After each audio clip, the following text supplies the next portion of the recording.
ಸಭಾಧ್ಯಕ್ಷರೇ, ದಾವಣಗೆರೆ ಜಿಲ್ಲಾ ಸಾಹಿತ್ಯ ಪರಿಷತ್ ಅಧ್ಯಕ್ಷರಾದಂಥ ವಾಮದೇವಪ್ಪನವರೇ, ಈ ಗೋಷ್ಠಿಯಲ್ಲಿ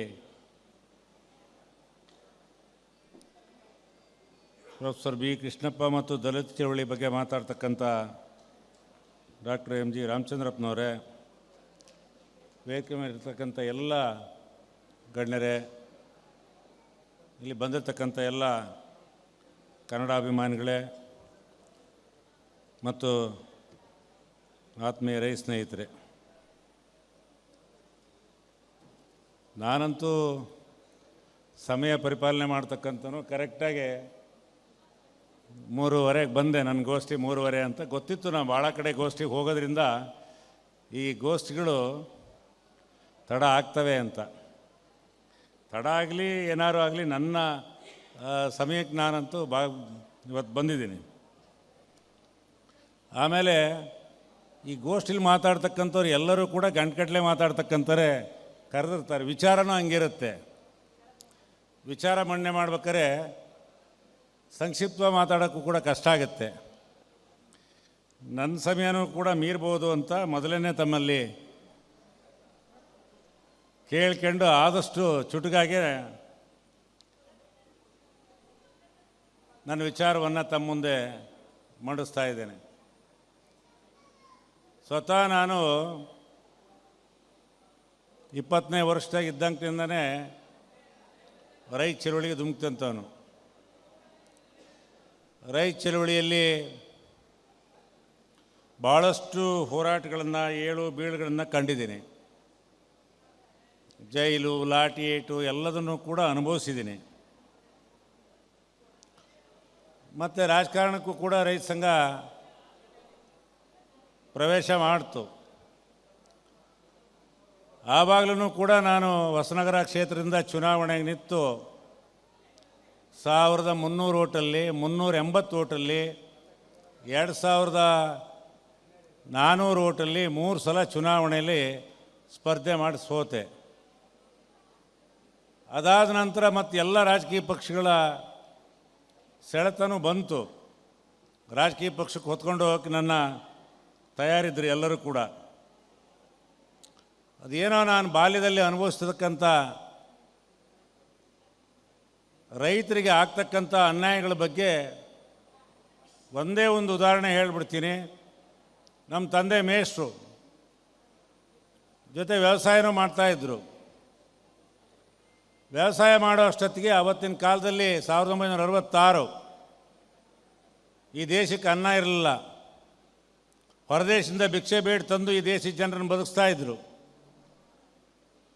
ಮತ್ತು ರೈತರಿಗೆ ಅರ್ಧ ಬೆಲೆಯಲ್ಲಿ ಬೆಳೆದಂಥ ಪದಾರ್ಥದಲ್ಲಿ 1/3 ಭಾಗ ಕೊಡಬೇಕು ಅಂತ ಒಂದು ಕಾನೂನು ಮಾಡಿತ್ತು ಸರ್ಕಾರ. ಸುಗ್ಗಿ ಅಲ್ಲದ ಸಂದರ್ಭದಲ್ಲಿ ಆವತ್ತಿನ ಭದ್ರಾವತಿ ತಹಸೀಲ್ದಾರ ಮತ್ತು ಸಂಬಂಧಪಟ್ಟಂಥ ಅಧಿಕಾರಿಗಳು ಹಮಾಲರು ಸಮೇತ ಬಂದರು ನಮ್ಮ ಮನೆಗೆ. ಕಂದಾಯ ಬಾಕಿ ಕೊಡ್ರಿ ಅಂತ ಕೇಳಿದರು.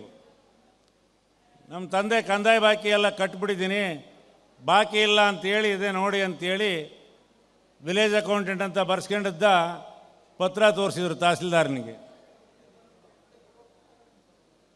ತಹಸೀಲ್ದಾರಿಗೆ ತೋಚಲಿಲ್ಲ. ಏನೋ ಬಾಕಿ ಇದ್ರೆ ಜಪ್ತಿ ಮಾಡೋಣ ಅಂತ ಬಂದಿದ್ದರು. ಬಾಕಿನೂ ಇರಲಿಲ್ಲ. ಲೆವಿ ಕೊಡ್ಬೇಕಲ್ರಿ, ಕೊಡ್ರಿ ಅಂದರು. ಒಂದು 40 ಕ್ವಿಂಟಲ್ ಹಾಕಿದ್ರು, ಒಂದು 25 ಕ್ವಿಂಟಲ್ ಕೊಟ್ಟಿದ್ದರು, ಇನ್ನೊಂದು 10-15 ಕ್ವಿಂಟಲ್ ಕೊಟ್ಟಿರಲಿಲ್ಲ. ನಮ್ಮ ದೊಡ್ಡ ಸಂಸಾರ, ಅವಿಭಕ್ತ ಕುಟುಂಬ, ಒಂದು 3-4 ಜೋಡಿ ಎತ್ತಿನ ಬೇಸಾಯ, 3-4 ಜನ ಮನೆ ಕೆಲಸದವರು, ಸುಮಾರು ದನ ಕರುಗಳು. ಅವರೆಲ್ಲರಿಗೂ ಕೂಡ ನಾವು ಯಾವಾಗಿನ ಕಾಲದಲ್ಲಿ ಇವತ್ತೇನೋ ಎಲ್ಲ ಕೊಳ್ಳಕ್ಕೆ ಶುರು ಮಾಡಿದ್ದಾರೆ ರೈತರು ಕೂಡ. ದವಸ್ಥಾನಗಳನ್ನು, ಅಕ್ಕಿ ಎಲ್ಲ ಹಿಡಿದು. ಮೊದಲು ಆವಾಗೆಲ್ಲ ನಮ್ಮ ಊಟ, ನಮ್ಮ ಬೇಕಾದಂಥ ಎಲ್ಲ ಆಹಾರ ಧಾನ್ಯಗಳನ್ನು ಕೂಡ ನಾವೇ ಬೆಳೆದು ಊಟ ಮಾಡ್ತಿದ್ವಿ. ಪಳತದ ಮೇಲೆ ಒಂದು ಮರದ ಇದನ್ನು ಹಾಕ್ಬಿಟ್ಟು ಪಳತ ಮಾಡಿ ಹಲಿಗೆಯಿಂದನ ಊಟಕ್ಕೆ ಅಂತ ಇಟ್ಕೊಂಡಿದ್ದೀವಿ ಒಂದಿಷ್ಟು ಭತ್ತನ. ನಾವು ಬೇರೆ ಟೈಮ್ನಾಗ ಖರೀದಿ ಮಾಡೋಕ್ಕಾಗಲ್ಲ, ನಾವು ಖರೀದಿ ಮಾಡಿ ಎಂದು ಊಟ ಮಾಡಲ್ಲ. ನೀವು ಸುಗ್ಗಿಯಾಗಿ ಬಂದರೂ ಕೊಡ್ತಾ ಇದ್ವಿ, ಮುಂದಿನ ಸುಗ್ಗಿ ಕೊಡ್ತೀನಿ ಬೇಕಾರೆ, ಈಗ ಬೇಡ ಅಂತ ಭಾಳ ಕೇಳ್ಕೊಂಡ್ರು. ತಹಸೀಲ್ದಾರ್ ಏನೋ ನೋಡ್ತೀರಿ ಅಂತೇಳಿ ಹಮಾಲ್ರಿಗೆ ಹೇಳಿದರು. ಹಮಾಲ್ರು ಬಂದರು ಪಳ್ತ ಹತ್ತಿ ಭತ್ತ ತುಂಬಕ್ಕೆ. ನಮ್ಮ ತಂದೆಯವ್ರು ಹಿಂಗೆ ಕೈ ಅಡ್ಡ ಹಾಕಿದರು, ಪಳ್ತ ಎದುರುಗಡೆ ನಿತ್ರಿಗೆ ರಟ್ಟೆ ವ್ಯಾಚಕ್ಕೆ ಬಿಸಾಕಿ ನಮ್ಮ ತಂದೆಯವ್ರು ಅಲ್ಲೋಗಿ ಬಿದ್ದರು. ಹಿಂದಿನ ಕಾಲದಾಗ ಮೇಸ್ಟ್ರಿಗೆ ಅಂದರೆ ಹಳ್ಳಿ ಒಳಗಡೆ ಎಷ್ಟು ಗೌರವ ಇರ್ತಿತ್ತು ಅಂತಕ್ಕಂಥದ್ದನ್ನು ನಾವು ಯೋಚನೆ ಮಾಡಿರಿ. ನಮ್ಮ ತಂದೆಯವ್ರು ಹೋಗ್ತಾರೆ ಅಂದರೆ ಬಾಗಿಲುಕಟ್ಟೆ ಮೇಲೆ ನಿಂತ್ಕೊಂಡಿದ್ರೆ ಗಂಡಸರು ಹೆಣ್ಮಕ್ಳು ಆದಿಯಾಗೂ ನಿಂತ್ಕೊಂಡು ಗೌರವ ಕೊಡ್ತಾಯಿದ್ರು. ಅಷ್ಟು ಗೌರವ ಇರ್ತಕ್ಕಂಥ ವ್ಯಕ್ತಿನ ಒಬ್ಬ ಹಮಾಲಿ ರಟ್ಟೆ ಹಿಡಿದು ಬಿಸಾಕ್ತೆ. ನಾವೇನು ಯಾರಿಗೇನು ಬಾಕಿ ಕೊಡ್ಬೇಕಾದಿರಲಿಲ್ಲ. ಹಾಗಾಗಿ ನಾನು ಒಳಗಡೆ ನಿಂತ್ಕೊಂಡು ನೋಡ್ತಾ ಇದ್ದೆ. ಹುಡುಗ ನಾನು, 16 ವರ್ಷ, ರಕ್ತ ಕುದೀತಾ ಇತ್ತು, ಅಸಹಾಯಕ. ಕೊನೆಗೆ ಒಂದು ರೈತ ಸಂಘ ಪ್ರಾರಂಭ ಆಯಿತು. 72ನಲ್ಲೇ ರೈತ ಸಂಘ ಪ್ರಾರಂಭ ಆಯಿತು. ಆವಾಗಲೇ ನಮ್ಮ ನಂಜುಂಡಸ್ವಾಮಿ, ಸುಂದರೇಶು, ಕಡದಾಳ್ ಶಾಮಣ್ಣವರು, ಕೋಣಂದೂರು ಲಿಂಗಪ್ಪ, ಪೂರ್ಣಚಂದ್ರ ತೇಜಸ್ವಿ, ರಾಮದಾಸ್ ಈ ಥರದವರೆಲ್ಲ ಸೇರಿ ಮೂಡಿಗೆರೆಯಲ್ಲಿ ಒಂದು ದಕ್ಷಿಣ ಭಾರತ ಸಣ್ಣ ಬೆಳೆಗಾರರ ಒಕ್ಕೂಟ ಅಂತ ಕರೆದಿದ್ರು. ಸುಂದರೇಶು, ಶಾಮಣ್ಣ ನಮ್ಮೂರಿಗೆ ಮಲೆನಾಡಿಂದ ಬಂದು ನಮ್ಮೂರಿಗೆ ಜಮೀನು ತಗೊಂಡ್ರಿಂದ ಅವ್ರ ಜೊತೆ ನಮ್ಮದು ಭಾಳ ಆತ್ಮೀಯ ಒಡನಾಟ. 20 ವರ್ಷದ ಹುಡುಗನ ಕರ್ಕೊಂಡು ಹೋದ್ರು ಅಲ್ಲಿಗೆ. ಆ ಸಭೆಯಲ್ಲಿ ಏಕ್ದಮ್ ಕರೆದುಬಿಟ್ರು ಮಾತಾಡೋಕೆ. ನಾ ಏನು ಮಾತಾಡಬೇಕು ಅಂತ ತೋರಿಸಲಿಲ್ಲ. ಆದರೆ ಒಂದು 2-3 ವಿಚಾರ ಮಾತ್ರ ಹೇಳಿದೆ. ನಮ್ಮ ಮನೆಗಾಗಿರ್ತಕ್ಕಂಥ ಘಟನೆ ಒಂದು, ಹಳ್ಳಿಲಿ ಸಾಲಕ್ಕಾಗಿ, ಸೊಸೈಟಿ ಸಾಲಕ್ಕಾಗಿ, ಕಂದಾಯಕ್ಕಾಗಿ ಪಾತ್ರೆ ಪಡ್ಗ ಹರಾಜು ಮಾಡ್ತಾಯಿದ್ರು. ಬ್ಯಾಸೆ ಹೊಡ್ಕೊಂತ ಹೋಗಿದ್ರೆ ಗುಡೆ ಮುಂದೆ ಕೂತ್ಕೊಂಡು ಶಾನ್ಭೋಗ ಶೇಕ್ದಾರರು ಬ್ಯಾಸೆಯ ನಿಲ್ಲಿಸಿ ಎತ್ತುಗಳನ್ನೆಲ್ಲ ಕಟ್ಟಾಕಿ ಗುಡೆ ಮುಂದೆ ಹರಾಜು ಮಾಡ್ತಾಯಿದ್ರು. ಮನೆಯಾಗಿರೋ ಎಮ್ಮೆ, ಆಕಳ, ಮನೆಯಾಗಿರೋ ಬಟ್ಟೆ ಎಲ್ಲವನ್ನೂ ಜಪ್ತಿ ಮಾಡ್ಕೊಂಡೋಗಿ, ಪಾತ್ರೆ ಎಲ್ಲವನ್ನೂ ತಗೊಂಡೋಗಿ ಹರಾಜಾಗ್ತಾಯಿದ್ರು. ಈ ಯಾವ ತಹಸೀಲ್ದಾರ ನನ್ನ ಮನೆ ಜಪ್ತಿ ಮಾಡಿದ್ನೋ, ನಾನವತ್ತು ಭದ್ರಾವತಿ ತಾಲೂಕು ರೈತ ಸಂಘದ ಅಧ್ಯಕ್ಷನಾಗಿ ಆ ತಹಸೀಲ್ದಾರರ ಮನೆ ಜಪ್ತಿ ಮಾಡಿ ವಸ್ತುಗಳನ್ನು ಹೊತ್ಕೊಂಬಂಡು ಕೋರ್ಟಿಗೆ ಕೊಟ್ಟಿದ್ದೆ. ಇದು ಆ ಕಷ್ಟ, ಆ ಛಲ. ಅದಾದಮೇಲೆ ಯಾರ್ಯಾರೋ ಬಂದರು, ನಿಮಗೆ ಟಿಕೆಟ್ ಕೊಡ್ತೀವಿ ಅಂದರು. ಆಮೇಲೆ ನಿಮ್ಮನ್ನು ಆಯೋಗದ ಅಧ್ಯಕ್ಷನ ಮಾಡಿ, ಕೃಷಿ ಆಯೋಗದ ಮಂತ್ರಿ ಮಾಡಿ, ಕ್ಯಾಬಿನೆಟ್ ದರ್ಜೆ ಸ್ಥಾನ ಕೊಡ್ತೀವಿ ಅಂದರು. ಎಲ್ಲಿ ಹೋದ್ರೂ ಅವ್ರ ಕೆಳಗೆ ನಾವು ಅವರ ಅಣತಿ ಮೇಲೆ ಹೋರಾಟ ಮಾಡಬೇಕಾಗತ್ತೆ. ಎಲ್ಲಿ ಅನ್ಯಾಯ ನಡೀತಿದೆ, ಎಲ್ಲಿ ಶೋಷಣೆ ಆಗುತ್ತೆ, ಪ್ರತಿಭಟನೆ ಮಾಡ್ತಕ್ಕಂಥ ಹಕ್ಕನ್ನು ಕಳ್ಕೊಳ್ತೀನಿ ಅಂಥೇಳಿ ನಾನು ಇವತ್ತಿನ ತನಕನೂ ಕೂಡ ಯಾವ ಪಕ್ಷಕ್ಕೂ ಸೇರದೆ ರೈತರಿಗೋಸ್ಕರ, ಕಾರ್ಮಿಕರಿಗೋಸ್ಕರ, ಕೃಷಿ ಕಾರ್ಮಿಕರಿಗೋಸ್ಕರ, ಬಡವರಿಗೋಸ್ಕರ ನಮ್ಮ ಜೀವನನೇ ಮುಡುಪಾಗಿಡಬೇಕು ಅಂಥೇಳಿ ಇವತ್ತಿನ ತನಕ ಹೋರಾಟದಲ್ಲಿ ಕೆಲಸ ಮಾಡ್ತಾ ಇದ್ದೇನೆ. ಇದು ಇತಿಹಾಸ. ರೈತ ಧರ್ಮ ಪ್ರಾರಂಭ ಆಗಿ 15,000 ವರ್ಷ ಆಯಿತು. ಪೈಗಂಬರ್ ಧರ್ಮ ಪ್ರಾರಂಭ ಆಗಿ 12,000 ವರ್ಷ ಆಯಿತು.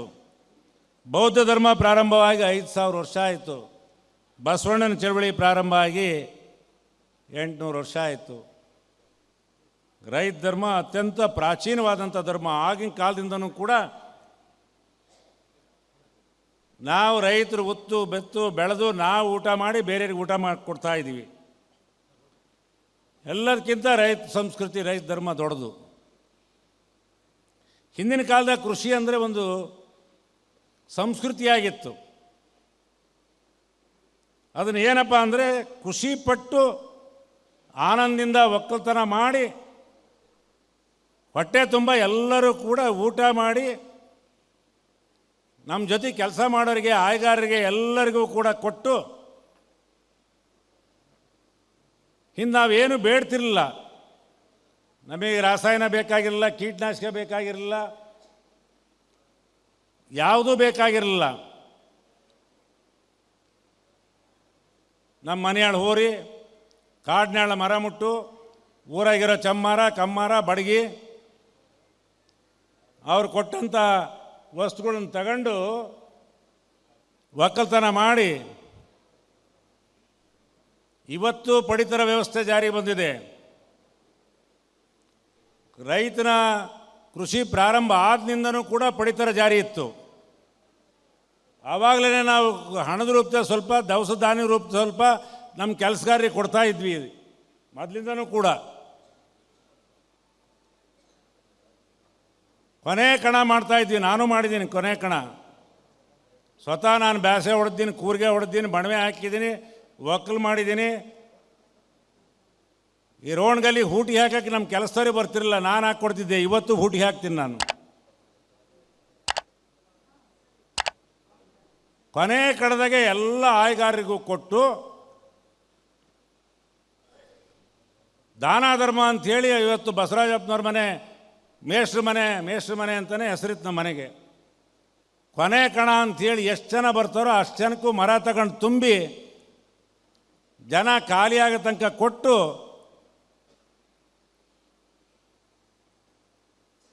ಆಮೇಲೆ ತಗೊಂಡು ಹೋಗ್ತಾ ಇದ್ವಿ. ಇದು ನಮ್ಮ ಸಂಸ್ಕೃತಿ, ಹಂಚಿ ತಿಂತಕ್ಕಂಥ ಸಂಸ್ಕೃತಿ. ರೈತ ಸಂಸ್ಕೃತಿ ಯಾವತ್ತೂ ಬೇಡಿದ ಕುಲ ಅಲ್ಲ. ಇದು ಯಾವತ್ತು ಬೇಡಿದ ಕುಲ ಅಲ್ಲ. ಇದು ಯಾವತ್ತೂ ಕೊಟ್ಟು ಕುಲ. ಇದು ರೈತ ಸಂಸ್ಕೃತಿ. ರೈತ ಅಂದರೆ ಕೊಟ್ಟು ಕುಲ. ಇದು ನಾವ್ಯಾವ ಊಟ ಮಾಡ್ಬೇಕಾದ್ರೆ ಹಸ್ತರಿದ್ದಾನೆ ಅಂದರೆ ನಾನು ಅದ್ರಾಗೆ ಒಂದು ತುತ್ತು ಕೊಟ್ಟಿದ್ದೀವಿ. ಈ ಪ್ರಪಂಚದಲ್ಲಿ ಇರ್ತಕ್ಕಂಥ 64 ಲಕ್ಷ ಜೀವರಾಶಿಗಳನ್ನು ಸಾಕಿ ಸಲ್ಲಿಸಿದ್ವಿ. ಪ್ರಾಣಿ ಪಕ್ಷಿಗಳನ್ನು ಎಲ್ಲರನ್ನೂ ಕೂಡ ಸಾಕಿ ಸಲುವಿದ್ವಿ ನಾವು.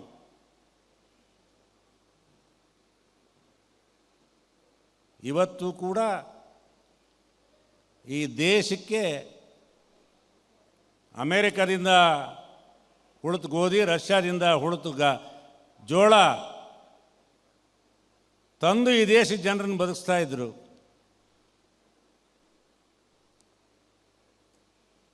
ಲಾಲ್ ಬಹದ್ದೂರ್ ಶಾಸ್ತ್ರಿ ಪ್ರಧಾನಮಂತ್ರಿ ಆದಾಗ ಈ ದೇಶಕ್ಕೆ ಆಹಾರ ಇರಲಿಲ್ಲ.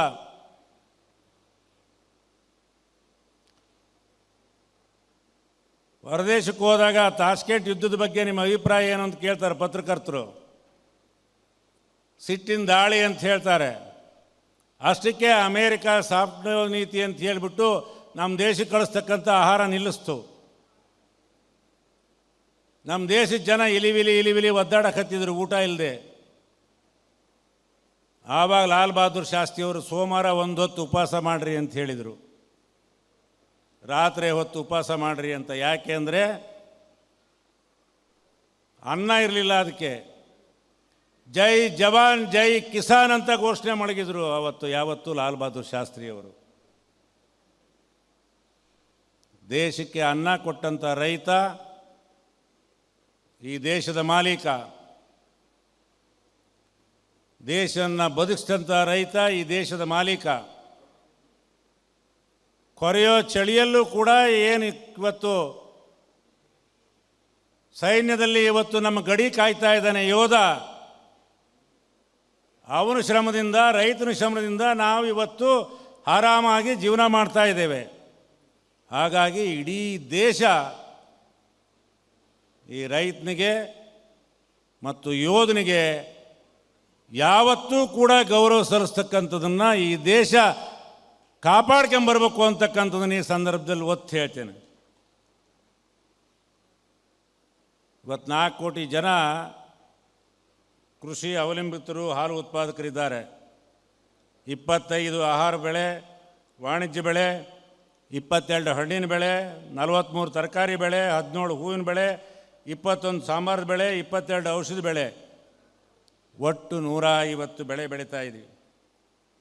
ಆಮೇಲೆ ರೈತ ಬಂಡವಾಳ ಎಷ್ಟು ಹಾಕಿದಾನಂತ ಯಾರಿಗಾರು ಗೊತ್ತಿದೆಯಾ? ಯೂನಿವರ್ಸಿಟಿ ಒಳಗೆ ಬರೆದಿಟ್ಟಿದ್ದಾರೆ? ನಾನು ಪ್ರಶ್ನೆ ಮಾಡ್ತಾ ಇದ್ದೀನಿ. ಇವತ್ತು 30 ಲಕ್ಷ ಕೋಟಿ ಬಂಡವಾಳ ಹಾಕಿದ್ದೀವಿ ಆ ಬೆಳೆ ಬೆಳೀಲಿಕ್ಕೆ, 30 ಲಕ್ಷ ಕೋಟಿ. ಅದ್ರ ಜೊತೆಗೆ 25 ಲಕ್ಷ ಪಂಪ್ ಸೆಟ್ ಇದ್ದಾವೆ, 50 ಲಕ್ಷ ನೀರಾವರಿ ಮಾಡಿದ್ದೀವಿ, 10 ಲಕ್ಷ ಕೋಟಿ ಬಂಡವಾಳ ಹಾಕಿದ್ದೀವಿ. 3 ಕೋಟಿ ದನ ಇದ್ದಾವೆ ಕರ್ನಾಟಕ ರಾಜ್ಯದಲ್ಲಿ. ದನ ಮತ್ತು ದನ ಗೊಂತು ಅಂತ ಹೇಳ್ತೀವಲ್ಲ, ಕಟ್ಟೋ ಜಾಗ ಕೊಟ್ಟಿಗೆ 1,15,000 ಕೋಟಿ ರೂಪಾಯಿ ಬಂಡವಾಳ ಹಾಕಿದ್ದೀವಿ. ಅದ್ರ ಮೇಲೆ 1 ಕೋಟಿ ಟ್ಯಾಕ್ಟ್ರು ಪವರ್ ಟಿಲ್ಲರ್ ಇದ್ದಾವೆ, 50,000 ಕೋಟಿ ಹಾಕಿದ್ದೀವಿ. 1 ಕೋಟಿ ಮರದ ಟೈರ್ ಗಾಡಿ ಇದ್ದಾವೆ, 5,000 ಕೋಟಿ. ಎತ್ತಿಗೆ ಹಲ್ಲೆ ಮುಗ್ದಾರ ಕಟ್ಟಕ್ಕಿಲ್ಲ ತನಕ 25,000 ಕೋಟಿ ಖರ್ಚು ಮಾಡಿದ್ದೀವಿ. ಬರೀ ಹಲ್ಲೆ ಮುಗ್ದಾರ ಅಂತ ಹೇಳ್ತೀವಲ್ಲ ಎತ್ತಿಗೆ. ಒಂದು ಸಾರಿ ನೀರು ಹಾಕಕ್ಕೆ ಹಾಯಿಸೋಕ್ಕೆ 25,000 ಕೋಟಿ ಬೇಕು. ಎಲ್ಲರಿಗೂ ಆಹಾರ ಕೊಟ್ಟು ನಾವು ಬದುಕ್ತೀವಿ. ರೈತರನ್ನು 12ನೇ ಶತಮಾನದಲ್ಲಿ ಶರಣರೇ ಬಸವಣ್ಣವ್ರು ಹೇಳ್ತಾರೆ, ಕೃಷಿ ಕೃತ್ಯ ಕಾಯಕ ಮಾಡುವ ಸದ್ಭಕ್ಕನ ಪಾದಗಳ ತೋರಿಸಿ ಬದುಕಿಸಯ್ಯ. ಆತನ ತನು ಶುದ್ಧ, ಆತನ ಮನಶುದ್ಧ, ಆತನ ಭಾವಶುದ್ಧ, ಆತನ ಮನೆ ಹೊಕ್ಕು ಲಿಂಗಾರ್ಚನೆ ಮಾಡಿದ ಗುರುಪಾವನ ನೋಡ ಕೂಡಲ ಸಂಗಮ ದೈವ ಅಂಥೇಳಿ ಶರಣರ ಕಾಲದಿಂದನೂ ಕೂಡ ಈ ರೈತನ ಗೌರವಿಸ್ತಾ ಇದ್ದಾರೆ ಇವತ್ತು ಕೂಡ. ಒಂದು ಕಡೆ ಕುವೆಂಪು ಅವರು ಹೇಳ್ತಾರೆ, ಕೋಟಿ ವಿದ್ಯೆಗಿಂತ ಮೇಟಿ ವಿದ್ಯೆಯೇ ಮೇಲು, ಮೇಟಿಯಂ ರಾಟೆ ನಡೆದುದಲ್ಲದೆ ದೇಶದ ಆಟವೇ ಕೆಡವು ಸರ್ವಜ್ಞ ಅಂಥೇಳಿ. ಎಲ್ಲ ವಿದ್ಯೆಗಿಂತ ಈ ಮೇಟಿ ವಿದ್ಯೆ ಮೇಲು ಅಂಥೇಳಿ. ಇದು ನಡೆದೇ ಹೋದರೆ ದೇಶದಾಟ ಏನೂ ನಡೆಯಲ್ಲ.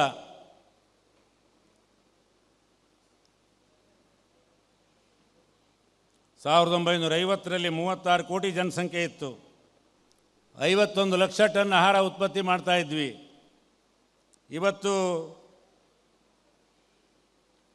140 ಕೋಟಿ ಜನ ಇದ್ದಾರೆ. 270 ದಶಲಕ್ಷ ಟನ್ ಆಹಾರ ಉತ್ಪಾದನೆ ಮಾಡಿ ಈ ದೇಶಕ್ಕೆ ಕೊಟ್ಟು ಹೊರದೇಶಕ್ಕೆ ಕಳಿಸ್ತಾ ಇದ್ದೀವಿ.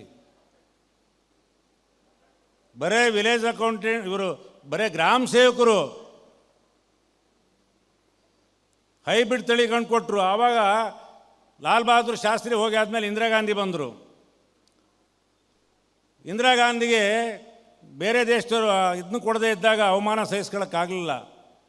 ಖ್ಯಾತ ವಿಜ್ಞಾನಿ ಸ್ವಾಮಿನಾಥನ್ ಕರೆದು, ನೀವು ಏನು ಮಾಡ್ತೀರೋ ನಮಗೆ ಗೊತ್ತಿಲ್ಲ, ನಮ್ಮ ದೇಶ ಆಹಾರದಲ್ಲಿ ಸ್ವಾವಲಂಬಿ ರಾಷ್ಟ್ರ ಆಗಬೇಕು ಅಂಥೇಳಿ ತಾಕೀತು ಮಾಡಿದರು. ಸ್ವಾಮಿನಾಥನ್ ಹೊರದೇಶದಿಂದ ಹೈಬ್ರಿಡ್ ಬೀಜಗಳನ್ನು ತಂದು ಇಲ್ಲಿ ಅದನ್ನು ಅಭಿವೃದ್ಧಿಪಡಿಸಿ, ಆವಾಗ ಅದಕ್ಕೆ ಹೈಬ್ರಿಡ್ ಬೀಜ ರಾಸಾಯನ ಕೇಳಿದ್ವು, ಕೀಟನಾಶಕ ಕೇಳಿದ್ವು. ಅದಕ್ಕೆ ಹಣ ಇಲ್ಲ, ಸೊಸೈಟಿ ಓಪನ್ ಮಾಡಿದರು, ಬ್ಯಾಂಕ್ ತೆರೆದ್ರು, ಸಾಲ ಕೊಟ್ಟರು. ನಾವೇನು ಚಳವಳಿ ಮಾಡಿರಲಿಲ್ಲ, ನಮಗೆ ಸಾಲ ಕೊಡ್ರಿ ಅಂತ, ನಾವು ಹೈಬ್ರಿಡ್ ತಳಿ ಕೊಡ್ರಿ ಅಂತೇನು ಚಳವಳಿ ಮಾಡಿರಲಿಲ್ಲ. ಹಿಂದೆ ರಾಸಾಯನ ಮುಕ್ತವಾದಂಥ, ಕೀಟನಾಶಕ ಮುಕ್ತವಾದಂಥ ಆಹಾರವನ್ನು ನಾವು ಊಟ ಮಾಡಿ ಬೇರೆಯವರಿಗೂ ಕೊಡ್ತಾ ಇದ್ವಿ. ಯಾವ ರೋಗ ರುಜಿನಗಳು ಕೂಡ ಇರಲಿಲ್ಲ ಜನರಿಗೆ. ನಮ್ಮ ಅಜ್ಜಾರು 100 ವರ್ಷ ಆದ್ರೂ ಕೂಡ 105 ವರ್ಷ ಬದುಕಿದ್ರು. ನಮ್ಮ ತಂದೆ ಅಜ್ಜ ಅವರೆಲ್ಲರೂ ಹುಷಾರಿಲ್ಲ, ಡಾಕ್ಟ್ರ್ ಹತ್ರ ಕರ್ಕೊಂಬಂದರೆ, ಯಾತ್ಗ ಡಾಕ್ಟ್ರ್ ಹತ್ರ ನಾ ಇಲ್ಲೇ ತನಕ 105 ವರ್ಷ ಆದ್ರೆ ಒಂದು ಸೂದಿ ಸುಚ್ಕೊಂಡಿಲ್ಲ ಅಂತ ಅನ್ನೋರು. ಅಂದರೆ ಅವರಿಗೆ ಆ ಸ್ಟ್ಯಾಮಿನಾ ಇತ್ತು ಅಂತ ಊಟ ಮಾಡ್ತಾಯಿದ್ರು. ಸಣ್ಣ ಪುಟ್ಟ ಜ್ವರ, ಬೇದಿ, ವಾಂತಿ ಇಂಥವನ್ನೆಲ್ಲ ಪೂರ್ತಿ ಅವರು ತಡ್ಕೊಳ್ಳೋ ಶಕ್ತಿ ಇತ್ತು ಅವರಿಗೆ.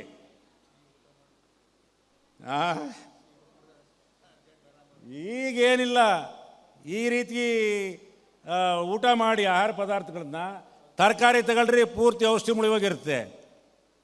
ಇವತ್ತು ಭತ್ತ ತಗೊಳ್ರಿ, ಇವತ್ತು ಇಲ್ಲಿ ಒಂದು ಸ್ವಲ್ಪ ಕಮ್ಮಿ, ಎಲ್ಲಿ ನಮ್ಮಲ್ಲಿ ಇದನ್ನು ರಾಸಾಯನಿಕ ಹಾಕೋದು, ಕೀಟನಾಶಕ ಹಾಕೋದು.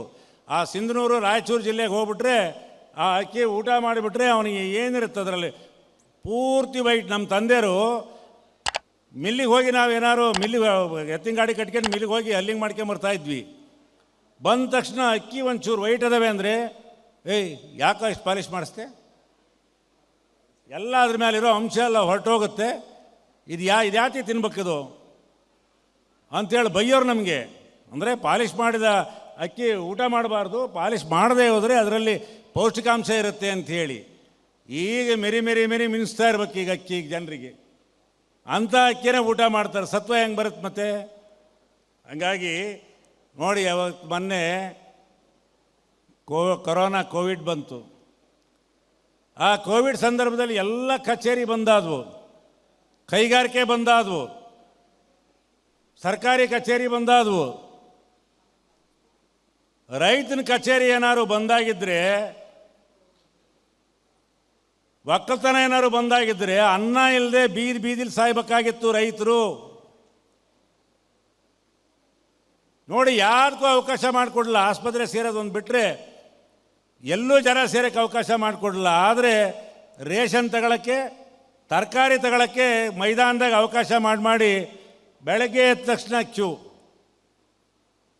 ಅವಕಾಶ ಮಾಡಿಕೊಟ್ರು. ಇದ್ರ ಮೇಲೆ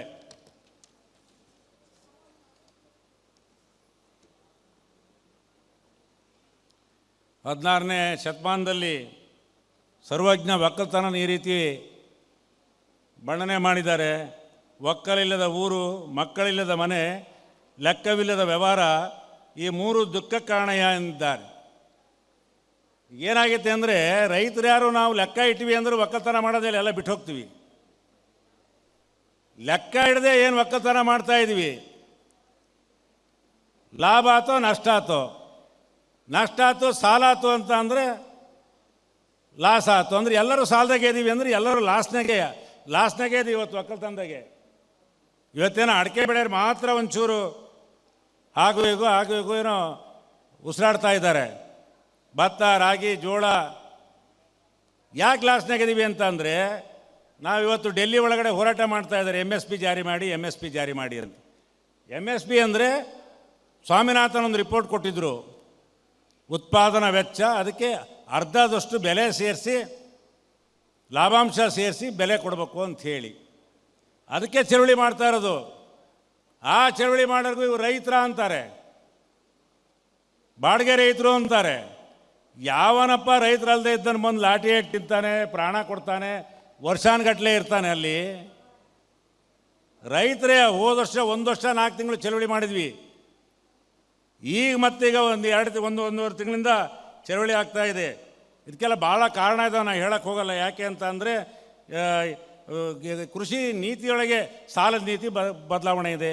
ಕೈಗಾರಿಕೆಯವರಿಗೆ ಬರೀ ಲಕ್ಷ್ಮೀ ಪಂಜಾಬ್ ಸರ್ಕಾರ 0.1% ಬಡ್ಡಿ ಕೊಡುತ್ತೆ. ಟಾಟಾ ಕಂಪ್ನಿ 1%ನಲ್ಲಿ ಬಡ್ಡಿ ಕೊಡ್ತಾರೆ. ನಮ್ಮ ಕಾರ್ಮಿಕರಿಗೆ, ರೈತರಿಗೆ 12ರಿಂದ 36% ಬಡ್ಡಿ. ಹೇಗಿದೆ ನೋಡಿ.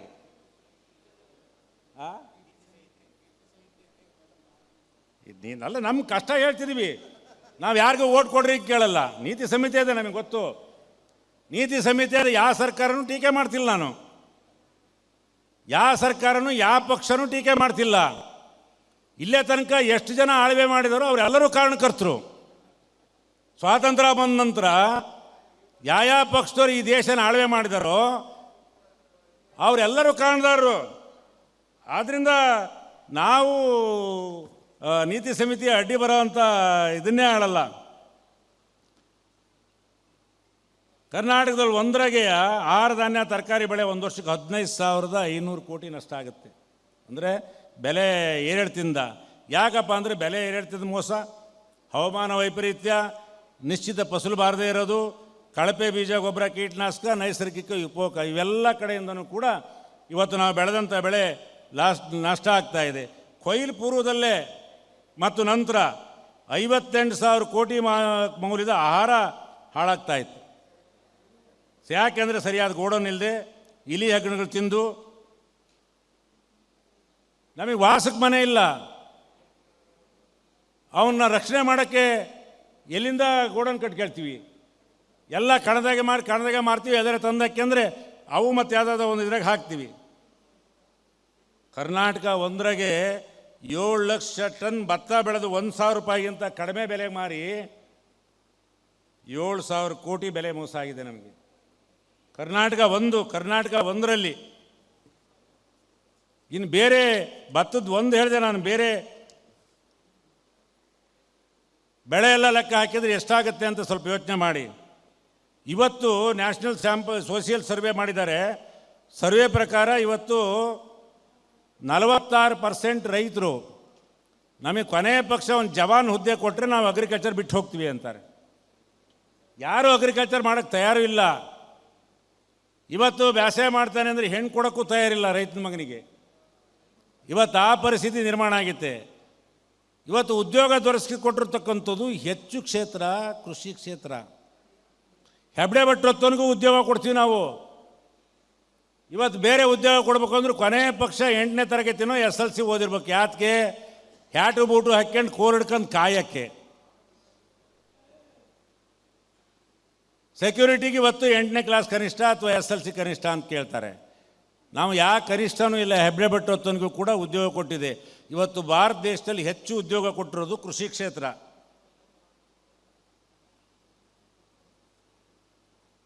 ಕಳೆದ 10 ವರ್ಷದಿಂದ 90 ಲಕ್ಷ ಜನ ಇವತ್ತು ಕೃಷಿ ಬಿಟ್ಟಿದ್ದಾರೆ. ಸ್ವಾಮಿನಾಥನ್ ರಿಪೋರ್ಟ್ ಪ್ರಕಾರ ರೈತನ ಮನೆ ಬಾಗಿಲಿಗೆ ಕೃಷಿ ಮತ್ತು ಆಧುನಿಕ ತಂತ್ರಜ್ಞಾನ ತಲುಪಬೇಕು. ಕೃಷಿ ಉತ್ಪಾದನೆ ಜೊತೆಗೆ ಅರ್ಧದಷ್ಟು ಬೆಲೆ ಹೆಚ್ಚು ಸಿಗಬೇಕು. ಬೆಳೆದ ಬೆಳೆ ಸಂಸ್ಕರಣೆ ಮಾಡಿ ಬೆಲೆ ಕಟ್ಟುವ ಸಾಮರ್ಥ್ಯ ಬರಬೇಕು. ಆಹಾರ ಬೆಳೆ ದೇಶಕ್ಕೆ ಭವಿಷ್ಯ ಇದೆ, ಬಂದು ಕುಡಿಯೋ ರಾಷ್ಟ್ರಕ್ಕೆ ಭವಿಷ್ಯ ಇಲ್ಲ ಅಂತ ಹೇಳಿದ್ದಾರೆ ಯಾರೋ ಸ್ವಾಮಿನಾಥನ್ ಅವರು. ರೈತ ಸಾಲಿನಲ್ಲೇ ಹುಟ್ಟು ಸಾಲದಲ್ಲೇ ಸಾಯ್ತಾನೋ ಅಂತ ಇವತ್ತು ಕೂಡ ನಾನು ನುಡಿ ಇದೆ. ಕುವೆಂಪು ಮಾತು ಹೇಳ್ತಾರೆ, ಅನ್ನ ದೇವರ ಮುಂದೆ ಅನ್ಯ ದೇವರಿಲ್ಲ, ಅಂಥ ದೇವರನ್ನು ನೂಕಾಚೆ ಅಂಥೇಳಿ ಅಸ್ಪೃಶ್ಯತೆ ಅಂದರೆ ದೇವರು ಅಂತಕ್ಕಂಥ ಮಾತನ್ನು ಅವತ್ತೇ ಕುವೆಂಪು ಅವರು ಹೇಳಿದ್ದಾರೆ ಅವರ ಇದರಲ್ಲಿ. ಮತ್ತೊಂದು ಹೇಳ್ತಾರೆ, ಇದು ಎಲ್ಲ ರಾಜಕಾರಣಿಗಳಿಗೂ ಅನ್ವಯಿಸುತ್ತೆ. ಬಿಳಿಯರಾದರೇನು ಕರಿಯರಾದರೇನು ಎಲ್ಲರೂ ಜಿಗಣಿಗಳೇ, ನನ್ನ ನೆತ್ತರ ಸಾಮ್ರಾಜ್ಯ ನಾವಗಂ ಸುಲಿಗೆ ರೈತರಿಗೆ, ಕತ್ತಿ ಪರದೇಶಿಯಾದರೆ ಮಾತ್ರ ನೋವೇ, ನಮ್ಮವರು ಹದ ಹಾಕಿ ತಿವಿದರೂ ನೋವೇ, ರಕ್ತ ಜನರು ಸೋಸಿ ಅನ್ನ ನೀಡುವ ರೈತನ ಸ್ಥಿತಿ ಬದಲಾಗಿಲ್ಲ, ರೈತ ಈ ದೇಶದ ಬೆನ್ನೆಲುಬು ಎಂದು ಹೇಳುತ್ತಾರೆ, ರಿಪೇರಿಯಾಗದ ಸ್ಥಿತಿ ತಲುಪಿದೆ ಬೆನ್ನೆಲುಬು ಇವತ್ತಿನ ಸತ್ಯ. ಇವತ್ತಿನ ಪರಿಸ್ಥಿತಿ ರೈತನ ಪರಿಸ್ಥಿತಿ ಹೇಗಾಗಿದೆ, ಅದಕ್ಕೆ ಉತ್ತರನೂ ಕೂಡ ನಾವೇ ಕಂಡುಕೊಳ್ಬೇಕಾಗಿದೆ. ಈ ಸರ್ಕಾರಗಳನ್ನು ನಂಬಿಕೊಂಡ್ರೆ ಸರ್ಕಾರ ನಮಗೆ ನಮ್ಮನ್ನು ರಿಪೇರಿ ಮಾಡ್ತಾರೆ ಅಂತ ಅನಿಸಲ್ಲ. ಈಗ ಮತ್ತೆ ಸರ್ಕಾರನೂ ಕೂಡ ಬ್ಯಾಕ್ ಟು ಪೆವಿಲಿಯನ್ ಮತ್ತೆ ಇಲ್ಲಿಗೆ ಹೇಳ್ತಾ ಇದ್ದಾರೆ, ಸಾವಯವ ಕೃಷಿಗೆ ಹೋಗ್ಬೇಕು ಅಂಥೇಳಿ. ನಾವು ಮಾಡಬೇಕಾದ್ದು, ನಾವು ಉದ್ಧಾರ ಆಗಬೇಕು ಅಂತ ಹೇಳಿದರೆ ಇನ್ನು ಮುಂದೆ ರಾಸಾಯನಿಕ ಗೊಬ್ಬರ ಕೊಳ್ಳೋಕ್ಕಾಗಲ್ಲ, ಯಾರೂ ಹಾಕೋಕ್ಕೂ ಆಗಲ್ಲ, ಅದು ಬಿಟ್ಬಿಡಿ. ಒಂದೇ ಸಾರಿ ನಾವು ಸಾವಯವ ಕೃಷಿಗೂ ಹೋಗೋಕ್ಕಾಗಲ್ಲ. ನಾವು ರೈತ ಸಂಘಟನೆಯಿಂದ ಸುಭಾಷ್ ಪಾಳೇಕರ್ ಅಂತ ಹೇಳಿ ಮಹಾರಾಷ್ಟ್ರದವರು, ಜೀವಾಮೃತ ಹಾಕಿ ಬೆಳೆ ಬೆಳೀತಕ್ಕಂಥ ಪದ್ಧತಿ. ಅವ್ರು ಹೇಳ್ತಾರೆ, ಕಾಡಿನಲ್ಲಿ ಇವತ್ತು ಮರ ಗಿಡಗಳು ಬೆಳೀತಾ ಇದ್ದಾವೆ, ಅದಕ್ಕೆ ಯಾರು ಗೊಬ್ಬರ ಹಾಕಿ ನೀರು ಹಾಕಿ ಬೆಳೆಸಿದಾರಾ? ಯಾರೂ ಬೆಳೆಸಿಲ್ಲ. ಅಂದರೆ ಪ್ರಕೃತಿಯಲ್ಲಿ ಸಸ್ಯಗಳು ಮರ ಗಿಡಗಳು ಬೆಳೀತಕ್ಕಂಥ ಎಲ್ಲ ವಾತಾವರಣವೂ ಕೂಡ ಪ್ರಕೃತಿಯಲ್ಲಿ ಇದೆ. ಎಲ್ಲ ಪೋಷಕಾಂಶಗಳು ಕೂಡ ಪ್ರಕೃತಿಯಲ್ಲೇ ಸಿಗ್ತವೆ. ಹಾಗೆ ಇತ್ತು ಹಿಂದೆ, ನಾವು ಡಿಸ್ಟರ್ಬ್ ಮಾಡಿದ್ವಿ ಅದನ್ನ. ಈ ದೇಶಕ್ಕೆ ಅನ್ನ ಕೊಡೋ ದಾವಂತದಲ್ಲಿ ಸರ್ಕಾರಕ್ಕೆ ಹೇಳಿದ ಮಾತು ಕೇಳಿ ರೈತ, ಎಲ್ಲ ಸರ್ಕಾರಗಳು ಕೂಡ ನಮ್ಮನ್ನು ದಿಕ್ತಪ್ಪಿಸಿದರು. ಈ ನಾವು ಮತ್ತು ಹುಷಾರಾಗಿ ಸಮಗ್ರ ಕೃಷಿ ಕಡೆಗೆ ನಾವೇನು ಊಟ ಮಾಡ್ತೀವಿ ಎಲ್ಲ ಬೆಳೆನೂ ನಾವೇ ಬೆಳ್ಕೊಳ್ಳೋ ಹಂಗೆ, ಕೀಟನಾಶಕ ರಾಸಾಯನ ಬಳಸ್ದಾಗೆ ನಾವು ಊಟ ಮಾಡಿ ದೇಶವನ್ನು ಬಸ್ತಕ್ಕಂಥ ಕೆಲಸನೂ ಕೂಡ ಈ ರೈತನೇ ಮಾಡಬೇಕಾಗಿದೆ. ನೀಲಗಿರಿ ಬೆಳಿಬೇಕಾದ್ರೆ ನಾವೆಲ್ಲ ಓಟು ವಿರೋಧ ಮಾಡ್ತಾಯಿದ್ವಿ ಹೆಗಡೆ ಸರ್ಕಾರದಲ್ಲಿ. ಜಿ ವಿಜಯ ಅರಣ್ಯ ಮಂತ್ರಿ ನಮ್ಮನ್ನು ಗುಜರಾತಿಗೆ ಕಳಿಸಿದರು, ಅಲ್ಲಿ ನೀಲಗಿರಿ ಜಾಸ್ತಿ ಬೆಳೀತಾರೆ ಅಂಥೇಳಿ. ಒಂದು 25 ಜನ ಭಾಳ AC ಕ್ಲಾಸ್ ಬಸ್ಸಲ್ಲಿ ಕಳಿಸಿದರು. ನಮ್ಮನ್ನೆಲ್ಲ ದಾರುದಕ್ಕೂ ಎಲ್ಲ ಒಳ್ಳೆ ಸ್ಟಾರ್ ಹೋಟ್ಲಲ್ಲಿ ಉಳಿಸಿ ಎಲ್ಲ ಕಡೆನೂ ಎಲ್ಲ ನೋಡ್ತಕ್ಕಂಥವೆಲ್ಲ ಶಾಸನಗೀರು, ಆನಂದ ಮೂಲು, ಸೋಮನಾಥ ದೇವಸ್ಥಾನ ಎಲ್ಲವನ್ನೂ ತೋರಿಸಿದರು. ರೈತರ ಮನೆ ಕರ್ಕೊಂಡು ಹೋದ್ರು. ಅಲ್ಲಿ ನೀಲಗಿರಿ ಅರಣ್ಯ ಇಲಾಖೆಯವರು ಕಾಡಿನಲ್ಲಿ ಬೆಳೆಯಲ್ಲ, ಅಲ್ಲಿ ರೈತರು ಬೆಳೀತಾರೆ. ಒಂದು ಇಬ್ಳರ್ ಮೂವರು ಪಟೇಲ್ರ ಮನೆಗೆ ಕರ್ಕೊಂಡು ಹೋದರು. ಪಟೇಲ್ರ ಮನೆಗೆ 86ನೇ ಇಸ್ವಿ ನಾವು ಹೋಗಿದ್ದು. ಅವನು ದೊಡ್ಡ ಮನೆ, ಅರಮನೆ ಅಂತ ಮನೆ, ತೂಗು ಮಂಚ ಹಾಕ್ಕೊಂಡು ಅದ್ರ ಮೇಲೆ ಕೂತಿದ್ದ. ನಾವೆಲ್ಲ ಹೋಗಿ ಈ ಕಡೆ ಕೂತ್ವಿ. ಒಂದೊಂದೇ ಪ್ರಶ್ನೆ ಮಾಡಿದ್ವಿ. ಬೋರ್ವೆಲ್ನಲ್ಲಿ ನೀರು ಇಲ್ಲಿ ಎಷ್ಟಕ್ಕೆ ಬರ್ತಾ ಇತ್ತು? 150 ಅಡಿ ಬರ್ತಾ ಇದೆ. ಇವತ್ತೆಷ್ಟಕ್ಕೆ ಹೋಗಿದೆ? 3000 ಅಡಿ ಹೋಗಿದೆ, ನೀರಿಲ್ಲ. ಪ್ರಾಣಿ ಪಕ್ಷಿಗಳು ಇದ್ದಾವೆ, ಪ್ರಾಣಿ ಪಕ್ಷಿಗಳು ನಾವು ನೋಡೋಕ್ಕೆ ಸಿಗಲ್ಲ. ಅಂತರ್ಜಲ ಕುಸ್ತೋಗಿದೆ. ಸಂಪೂರ್ಣ ವಾತಾವರಣ ಎಲ್ಲ ಹದಗೆಟ್ಟು ಹೋಗಿದೆ. ಮತ್ತು ನೀವು ಯಾಕೆ ಬೆಳಿತೀರಿ ಅಂತ ಪ್ರಶ್ನೆ ಮಾಡಿದರೆ, ಈ ದೇಶದಾಗೆ ಒಬ್ಬ ರಾಜಕಾರಣಿಗೆ ದೇಶ ಉಳಿಸೋದ್ರ ಬಗ್ಗೆ ಚಿಂತೆ ಇಲ್ಲ, ಒಬ್ಬ ಡಾಕ್ಟ್ರಿಗಿಲ್ಲ, ಒಬ್ಬ ಇಂಜಿನಿಯರಿಗಿಲ್ಲ, ಒಬ್ಬ ಕೈಗಾರಿಕೋದ್ಯಮಿಗಿಲ್ಲ, ಯಾರಿಗೂ ಈ ದೇಶ ಉಳಿಸ್ಬೇಕು ಅಂತ ಚಿಂತೆ ಇಲ್ಲ. ನಾನು ಮಾತ್ರ ಯಾಕೆ ದೇಶ ಉಳಿಸ್ಬೇಕು ಅಂತ ಚಿಂತೆ ಮಾಡಬೇಕು? ನಾನು ನನ್ನ ಮಗನ ಡಾಕ್ಟ್ರ್ ಮಾಡಬೇಕು, ಇಂಜಿನಿಯರ್ ಮಾಡಬೇಕು, ಕೈಗಾರಿಕೋದ್ಯಮಿ ಮಾಡಬೇಕು, ರಾಜಕಾರಣಿ ಮಾಡಬೇಕು. ಆದ್ದರಿಂದ ನಾನು ದುಡ್ಡು ಮಾಡ್ತಾ ಇದ್ದೀನಿ, ಅವರೆಲ್ಲ ಯಾವಾಗ ಬರ್ತಾರೋ ಅವಾಗ ಉಳಿಸ್ತೀನಿ ಎಂದ ಅವನು. ಗುಜರಾತಿನ ಪಟೇಲ. ನಾವು ಬಂದು ವರದಿ ಕೊಟ್ವಿ ಸರ್ಕಾರಕ್ಕೆ. ವರದಿ ಕೊಡೋ ಅಷ್ಟೊತ್ತಿಗೆ ಏನು ಕೊಟ್ಟಿದ್ದೀರಿ ಒಂದು ಸರಿ ತೋರಿಸ್ರಿ ಅಂದ ಶರ್ಮಾ ಅಂಥೇಳಿ ಒಬ್ಬರು DFO. ಅದೆಲ್ಲ ಹೇಳಬಾರ್ದಪ್ಪ, ನಾವು ಸರ್ಕಾರಕ್ಕೆ ಕೊಡೋದು ಭಾಳ ಕ್ಯೂರಿಯಾಸಿಟಿಗೆ ಅಂತ ಹೇಳಿದ್ವಿ. ನಾವು ಏನೇನು ಅಧ್ಯಯನ ಮಾಡಿದ್ವೋ ಅದನ್ನೇ ಎಲ್ಲ ಬರೆದಿದ್ವಿ. ಅವನು ಅಲ್ಲೇ ಕುಸ್ತು ಬಿದ್ದುಬಿಟ್ಟ. ಸರ್ಕಾರ ಇವ್ರನ್ನ ಕರ್ಕೊಂಡೋಗಿ ಸರಿಯಾಗಿ ಮಾಲಿಷ್ ಮಾಡಿ, ಒಳ್ಳೆ ಊಟ ಹಾಕಿಸಿ, ಒಳ್ಳೆ ಟೂರ್ ಮಾಡಿಸಿ, ಒಂದು ಒಳ್ಳೆ ಅಭಿಪ್ರಾಯ ಕೊಡಿಸ್ತಾರೆ ಅಂಥೇಳಿ ಸರ್ಕಾರ ನನಗೆ ಕ್ಯಾಕರ್ ಸುಗಿತಿದೆ ಅಂಥೇಳಿ, ಏನು ಸಾರ್ ಹಿಂಗೆ ಮೋಸ ಮಾಡಿದ್ರಿ ನೀವು? ಅರೆ ಏನಪ್ಪ ಮೋಸ ಮಾಡಿದೆ ಸಾರ್? ನಿಮ್ಮನೆ ಹಂಗೆ ಆತಿಥ್ಯ ಮಾಡಿದ್ವಲ್ಲ ಸರ್, ಹಿಂಗೆ ಆತಿಥ್ಯ ಮಾಡಿದ್ವಲ್ಲ ಸರ್. ಆತಿಥ್ಯ ಏನು ಮಾಡಿದೆ? ನಿನ್ನ ದುಡ್ಡನ್ನೇ ಮಾಡಿದೆ, ಸರ್ಕಾರ ಕಳಿಸಿದ್ದು ಸರ್ಕಾರ ದುಡ್ಡನ್ನೇ ಮಾಡಿದ್ವಿ. ಹಂಗಾರೆ ಇಲ್ಲಿ ಲಂಚ ಕೊಟ್ಟೆ, ಹಂಗಾರೆ ನಾವು ಬೇರೆ ವರದಿ ಕೊಡ್ಬೇಕಾ ಅಂಥೇಳಿ ಅವನಿಗೂ ಕ್ಯಾಕರ್ ಸುಗಿದು ವರದಿ ಕೊಟ್ವಿ. ಹೀಗೆ ಪಟೇಲ ದೇಶ ಉಳಿಸ್ತೇ ಹೋದರೂ ಚಿಂತೆ ಇಲ್ಲ, ನಾವು ಬೇರೆ ಯಾರು ಉಳಿಸ್ತೇ ಹೋದರೂ ಚಿಂತೆ ಇಲ್ಲ. ಈ ದೇಶದ ಜವಾಬ್ದಾರಿ, ದೇಶದ ಜನರ ಆರೋಗ್ಯ ಕಾಪಾಡ್ತಕ್ಕಂಥ ಜವಾಬ್ದಾರಿ, ಎಲ್ಲರನ್ನೂ ಸಲುತಕ್ಕಂಥ ಜವಾಬ್ದಾರಿ. ಒಂದು ಸಂಸ್ಕೃತಿಯಾಗಿ ನಾವು ಒಕ್ಕಲ್ತನ ಮಾಡಿದಿರಿ. ನಾವು ಬೇರೆಯವರನ್ನು ಯೋಚನೆ ಮಾಡದೆ, ಲಾಭಕ್ಕೆ ಯೋಚನೆ ಮಾಡದೆ, ಆಸೆಗೆ ಯೋಚನೆ ಮಾಡದೆ, ಒಂದು ಸಂಸ್ಕೃತಿಯಾಗೆ ಒಕ್ಕಲ್ತನ ಮಾಡಿ ನಾವು ಬದುಕಿ ದೇಶ ಬದುಕಿಸ್ಬೇಕು ಅಂತಕ್ಕಂಥ ಮಾತನ್ನು ಹೇಳಿ ನಾನು ಮಾತು ಮುಗಿಸ್ತೀನಿ. ನಮಸ್ಕಾರ.